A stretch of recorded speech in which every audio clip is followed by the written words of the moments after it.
జగన్నాథ్ అనే సినిమా దాని తాలూకు ఈవెంట్ కోసం అయితే మంచు మనోజ్ గారు రావడం జరిగింది. అక్కడికి వచ్చి ఆయన ఆ ఈవెంట్ గురించే కాకుండా ఒక కొంచెం మెసేజ్ అంటే శత్రువులకి మెసేజ్ ఇచ్చే విధంగా అయితే ఒక మెసేజ్ ఇచ్చారనమాట. ఎందుకు అసలు ఆయన మాట్లాడింది ఏంటి? ఖచ్చితంగా ఇప్పుడు మంచు మనోజ్ మాట్లాడిన మాటలు ఆయనకి ఎవరైతే వ్యతిరేకంగా ఉన్నారో వాళ్ళకి స్వీట్ వార్నింగ్ లాగా అనుకోవచ్చు.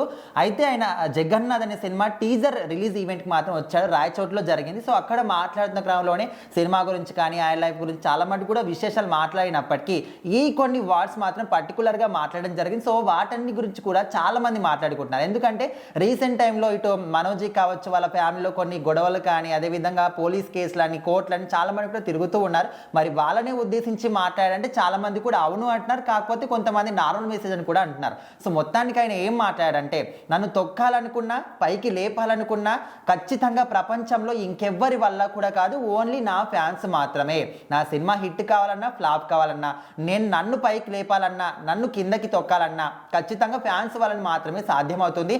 ఇంకెవ్వరు ఎలాంటి శత్రువులు కూడా నన్ను ఏ మాత్రం కూడా ముట్టుకోలేరన్న విధంగా కొన్ని కామెంట్ చేశాడు. అదేవిధంగా ఒక సినిమా వచ్చిన తర్వాత అది 1 కోటి రూపాయలు పెట్టి తీసిన సినిమా కావచ్చు, కొన్ని వేల కోట్లు పెట్టి తీసిన సినిమా కావచ్చు, ఏదైనా కూడా సినిమానే.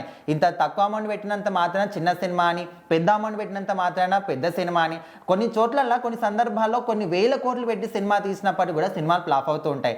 అదేవిధంగా 1 కోటి 10 కోట్లు పెట్టి తీసిన సినిమాలు కూడా ఒక నెక్స్ట్ లెవెల్లో హిట్ అవుతూ ఉంటాయి. సో ఆ విధంగా అమౌంట్ను బట్టి కానీ సినిమాని జడ్జ్ చేయొద్దు. అదేవిధంగా ఒక సినిమా చేస్తున్నప్పుడు ఆ సినిమా ఫలితం సాధించాలంటే దాని వెనకాల కొన్ని వందల మంది కష్టం ఉంటుంది, కొన్ని సంవత్సరాలు కష్టపడుతూ ఉంటారు. సో దాన్ని మీరు 1 నిమిషంలో వచ్చి మేము పాడు చేస్తాము తొక్కేస్తామంటే కాదు అనే విధంగా కొన్ని వ్యాట్స్ని అయితే చేశాడు. సో మొత్తానికైతే ఆయన ఎవరిని ఉద్దేశించి మాట్లాడాడు, నిజంగా వాళ్ళ ఫ్యామిలీని ఉద్దేశించే మాట్లాడా, లేకపోతే నార్మల్గానే చెప్పాడా, లేకపోతే ఇదంతా కూడా సినిమా లైన్కి సంబంధించిందా? సో ఏదైనా కావచ్చు, కానీ మొత్తానికి ఆయన వార్డ్స్ గురించి అయితే మాట్లాడుకుంటున్నారు. సో ఓవరాల్గా దీనికి మరి ఎవరైనా ఏ విధంగా రియాక్ట్ అవుతారంటే ఖచ్చితంగా ఫ్యాన్స్ అయితే రియాక్ట్ అవుతున్నారు. ఎందుకంటే ఇప్పుడు ఇది మంచు మనోజ్ అని కాదు, ఏ హీరో అయినప్పటికీ, ఏ హీరోయిన్ అయినా, ఏ సినిమా అయినా కూడా ఆ సినిమా హిట్ అవ్వాలన్నా ఫ్లాప్ అవ్వాలన్నా ఖచ్చితంగా ఫ్యాన్స్ చేతిలోనే ఉంటుంది. వాళ్ళు సినిమాని చూసి ఆదరించి, ఇప్పుడు మనకు జూనియర్ ఎన్టీఆర్ దేవరా సినిమా చూసుకుంటే ఆ సినిమా ఆడదేమని చాలా మంది కూడా అనుకున్నారు, కాకపోతే వాళ్ళ ఫ్యాన్స్ అనే వాళ్ళు సినిమా నిలబెట్టుకున్నారు. సో ఆ విధంగా ఫ్యాన్స్ చేతిలోనే ఉంటుందని కొన్ని వార్డ్స్ అయితే చెప్పడం జరిగింది.